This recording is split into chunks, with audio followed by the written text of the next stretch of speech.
Continuing on with 3.8, we did adding, subtracting, and multiplying complex numbers in the previous lesson. But dividing complex numbers is a little bit more tricky, so it has its own lesson in 3.8b. So an expression is not considered simplified if I is in the denominator of a fraction. So in denominators, all we ever want in denominators is a constant. So an actual integer. We don't want a fraction in the denominator. We don't want a variable in the denominator. We don't want a radical, like a square root in the denominator, and we don't want an imaginary number in the denominator. So when simplifying an expression that includes an I in the denominator, we must cancel it, so to speak. We must cancel that I by multiplying by an expression equivalent to 1. So in other words, we will multiply it by a fraction that's equivalent to 1. Let me just kind of explain what that means. First of all, if we have 7 over 7, 7 divided by 7 equals 1. If we have x over x, well, x divided by x equals 1. So anything over itself is a fraction that is equivalent to 1. So we're going to be multiplying it by a form of 1. And when we multiply something by 1, it doesn't change its value. So that is why we can multiply it by a form of 1 and not change its value. So when we have an I in the denominator, we want to create an I squared. So we're going to try to create an I squared in the denominator. So we end up with a -1 in the denominator instead of an I or an expression with I in it.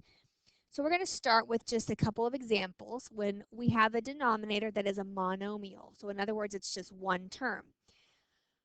So we're going to multiply the numerator and the denominator simply by an I. So we're going to multiply by I over I, because I over I would be 1. I divided by I is 1. Anything divided by itself is 1. So I am multiplying this 3 over 5i by a form of the number 1, thereby not changing the value of my fraction. I'm creating an equivalent expression.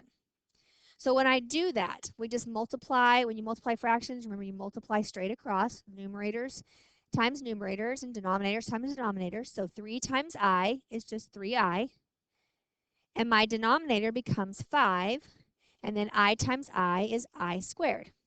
Okay, well, I still have an I in the denominator, but don't forget, we know that I squared is equal to -1. So when I simplify that, I have 3i in the numerator, and then I have 5 times -1 in my denominator. Well, I have a negative now somewhere in my fraction, so I'm going to bring that negative. It doesn't matter. I just have one negative. I'm going to bring it out front. I don't really have to leave it in the denominator. I would prefer not to leave it in the denominator, but just as a quick little reminder, a quick tutorial, if we have the fraction 1/2, say we have -1/2, I can put the negative with the numerator, I can put the negative out front of the fraction, or I could put the negative with the denominator. And those are all equivalent. They all equal the same thing. We normally do not see a negative left in the denominator, though. We normally, again, have a positive integer in our denominators. So normally you would see the fraction written like this, or you would see the fraction written like this with the negative out front or in the numerator. So I'm not going to leave that negative in my denominator. I'm going to bring it out front. So that would be my simplified answer. No more I in the denominator.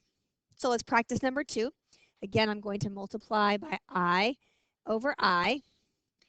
The difference this time is we have a quantity in our numerator. So I'm going to rewrite this just so you guys can kind of see it. I'm going to rewrite this like this. Okay, and then I'm going to go ahead and multiply my denominator. 3i times I would be 3i squared. Okay, so I multiplied the denominator. I still need to distribute into my numerator. So let's go ahead and distribute. So I times 4 would be 4I. And then I times 2I would be 2I squared. And then in my denominator, I have 3I squared. Now, please do not try to cancel out those I squareds because of this right here. We have a plus. So we have a quantity. I cannot just cancel those I squareds out because I'm not simply, I don't simply have just multiplication in this whole problem. I have a grouping symbol, an understood grouping symbol that's protected. So I'm going to now just simplify my I squareds. So my 4I is going to stay the same. And then I'm going to have 2 times negative 1 in my numerator. And in the denominator, I'm going to have 3 times negative 1. So don't cancel out the negative ones, but I am going to show you what we're going to do in a second. So I'm going to turn this into the normal a plus bi form. So my negative 2 is going to go in the front, plus 4I, okay? And then my negative 3 is going to go on the bottom. Okay, and we could leave it like this. We can go ahead and leave it like this because I just think that right now that would be the easiest for you all to do because I can't cancel out these two negatives. This negative in the numerator is only with the 2. It's different if I had the negative out front of a parentheses, if I'd factor out. I can factor out a negative, and I will show you what that looks like. I can factor out a negative. Let me do a different color. Factor out a negative, and I would have 2 minus 4I all over negative 3. And then I can cancel out those negatives. So 2 minus 4I over 3 is equivalent to this statement here. But I would take, as far as like if I were grading a test, if you were doing a handwritten test, if I were grading a test, I would count either one of those answers mathematically correct because they are mathematically correct, even though we don't normally leave a negative in the denominator. Okay,